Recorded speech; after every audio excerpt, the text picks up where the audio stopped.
વ્રજ વિહાર નવનીત પ્રિય શાસ્ત્રી એમને ભગવત સ્મરણ. વ્રજ એટલે વ્રજ, એનો કોઈ પર્યાય જ નથી. ગમે એટલા દુનિયામાં સ્થળો હોય, ગમે એટલા ધાર્મિક સ્થળો હોય, પણ વ્રજની લીલા ન્યારી. કારણ જ્યારે બધા તીર્થોને પ્રભુએ બોલાવ્યા,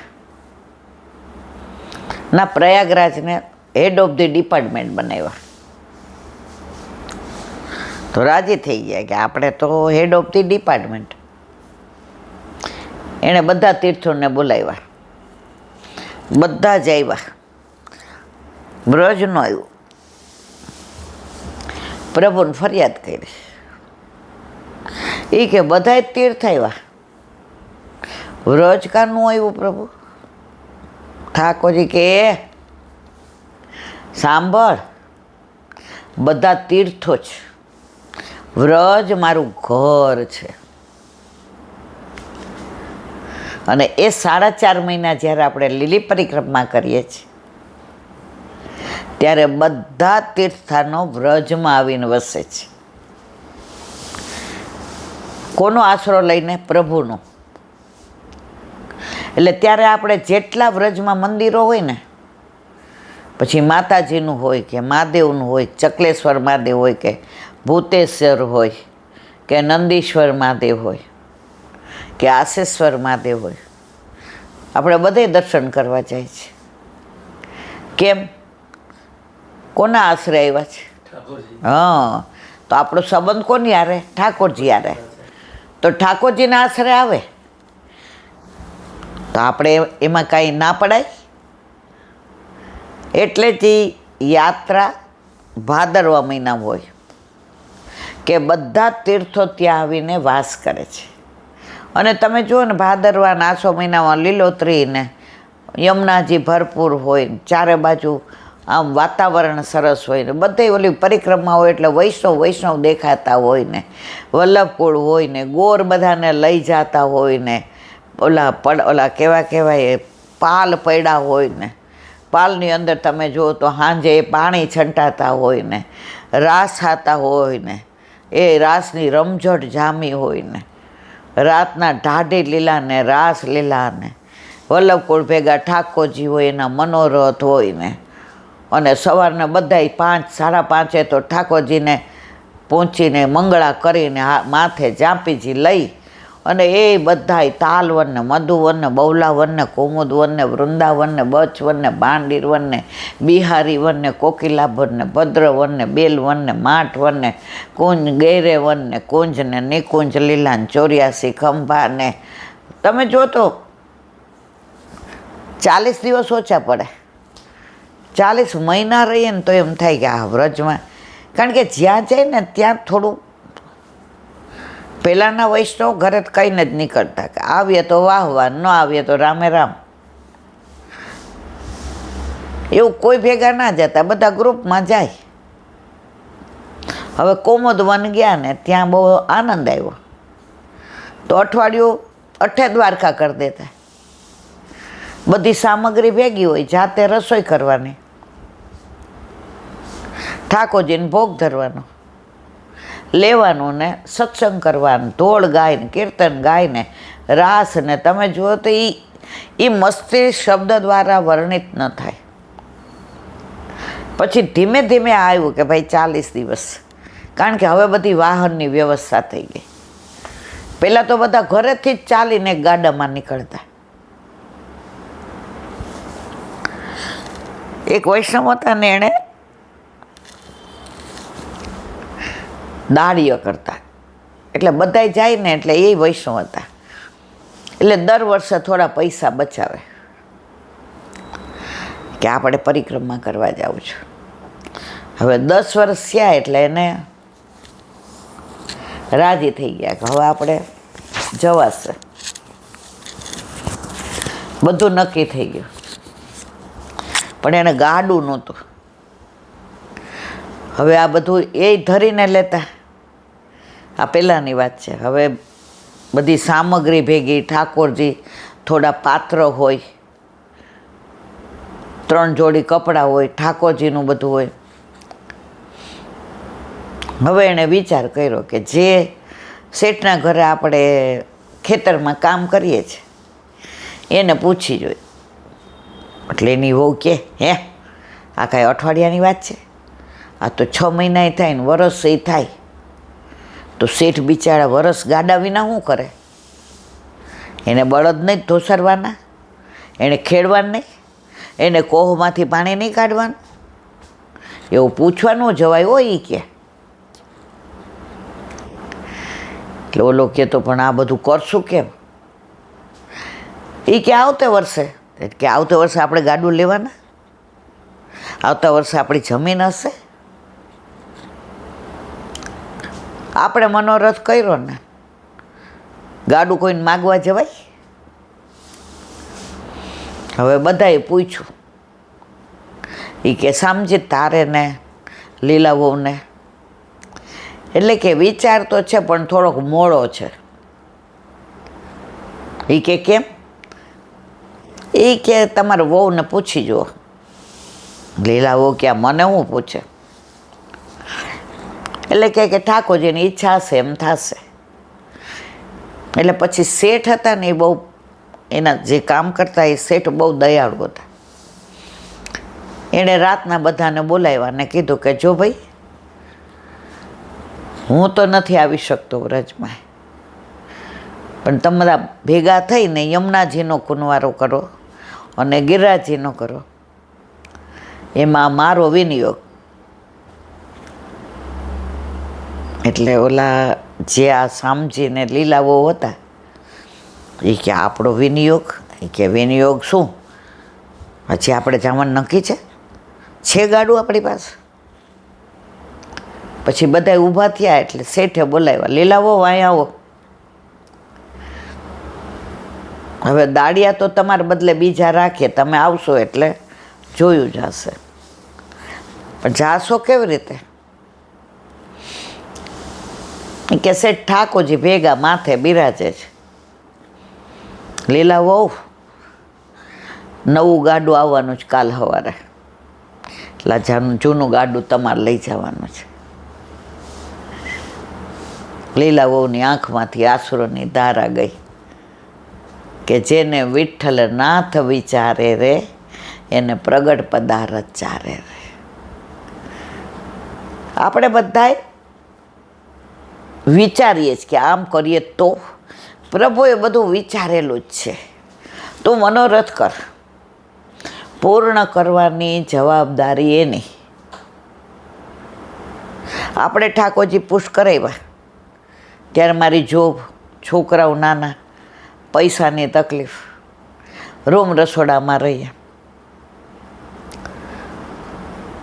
કહેવાવાળા આપણે ખીજાણા, બધા આમ તો હોશિયાર છો, બધાની વાતમાં આવી ગયા ને. હવે ટાઈમમાં થશો તો કોણ કરશે દર મહિને? આ છોકરાઓને ભણાવવાના ને કરવાના ને મૂકવાના ને. પણ મનમાં એક જ થાને લીધું હતું, પ્રભુ પધાર્યા છે એ જાણે. ટાઈમનું જતું રહ્યું, છોકરો જે અનુકૂળ નહોતો અમેરિકા વયો ગયો, અને ઠાકોરજીએ એવો બંગલા જેવું ઘરે આપી દીધું. કોણ ચિંતા કરે છે? પણ દ્રઢ વિશ્વાસ તો વ્રજ. બરસાના એમાં રાધિકાજીનું મંદિર. હવે આગળ મંદિરની પાછળ શ્રીજીના બેઠકજી છે, તે સંગમ બેઠક કહેવાય છે.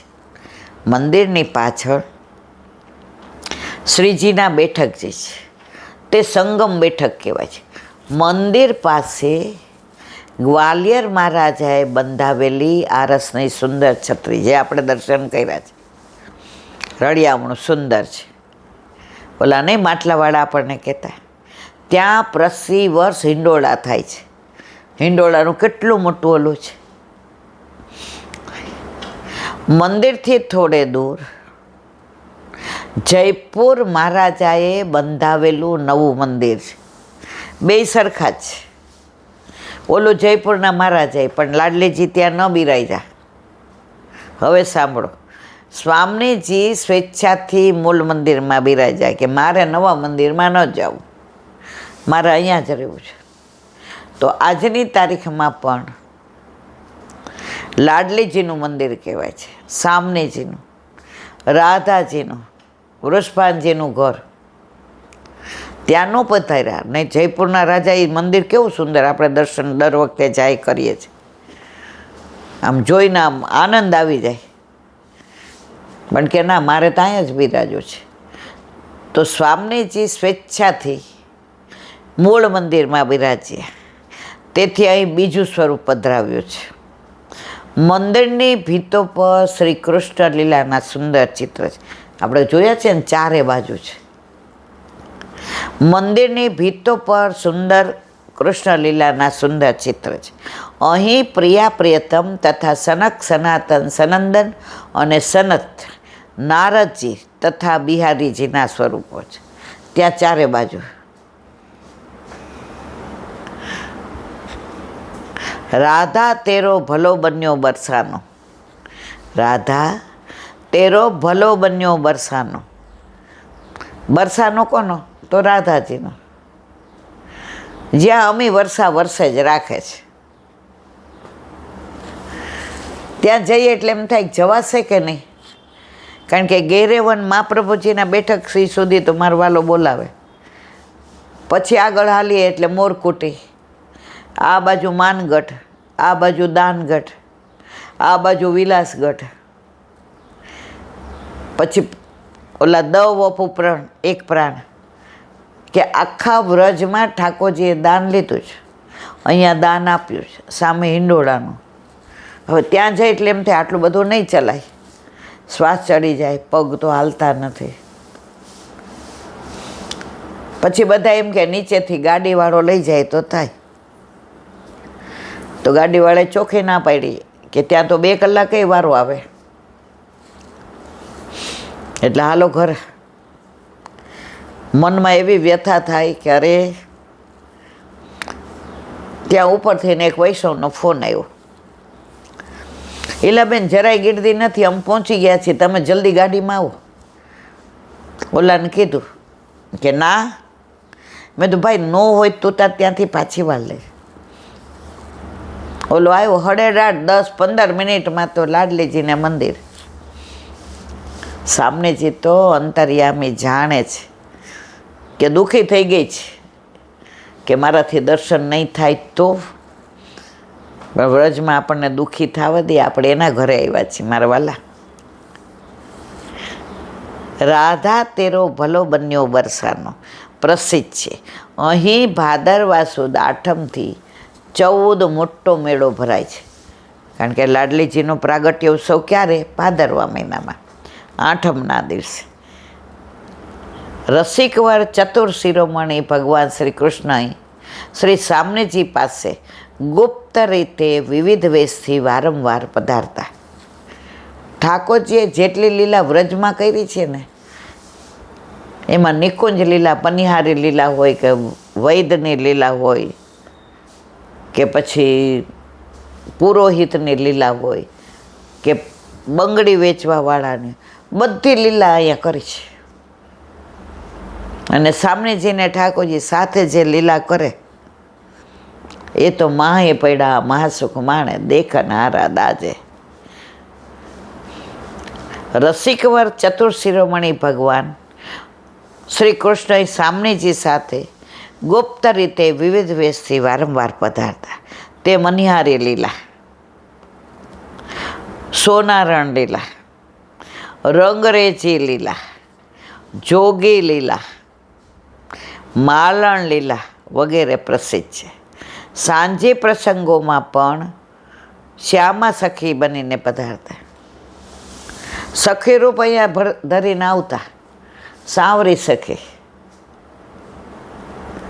રાધે પ્યારે કહ્યો સખિયન સો, સાંજે છે તોરી માઈ.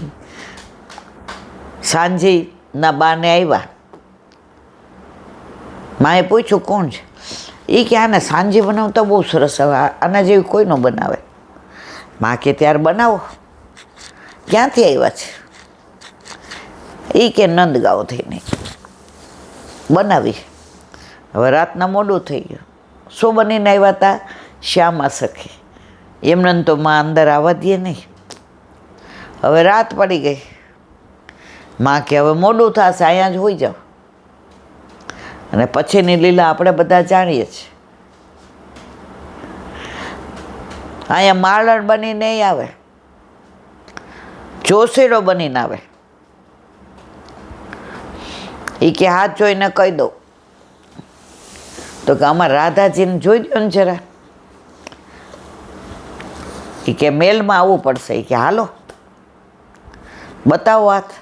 રાધાજી તો શ્યામ સુંદર સિવાય કોઈને પોતાનો હાથ આપે ને એટલે આમ. એ કે આમ મન રેખાઓ ન દેખાય, આમ આપો તો થાય હાથ. એ કે તમારો જ્યાં મન છે ને ત્યાં તો સાવરો છે ને ચોર છે ને આમ છે ને. રાધાજી હાથ પાછો ખેંચી લીધો. એ મારે નથી બતાવો. મારા પ્રભુનું કોઈ આવું બોલે મારે, મને પછી છેલ્લે ખબર પડી જાય છે, વેણું દેખાઈ જાય છે કે જોશીડાના રૂપમાં આ તો ઠાકોરજી છે.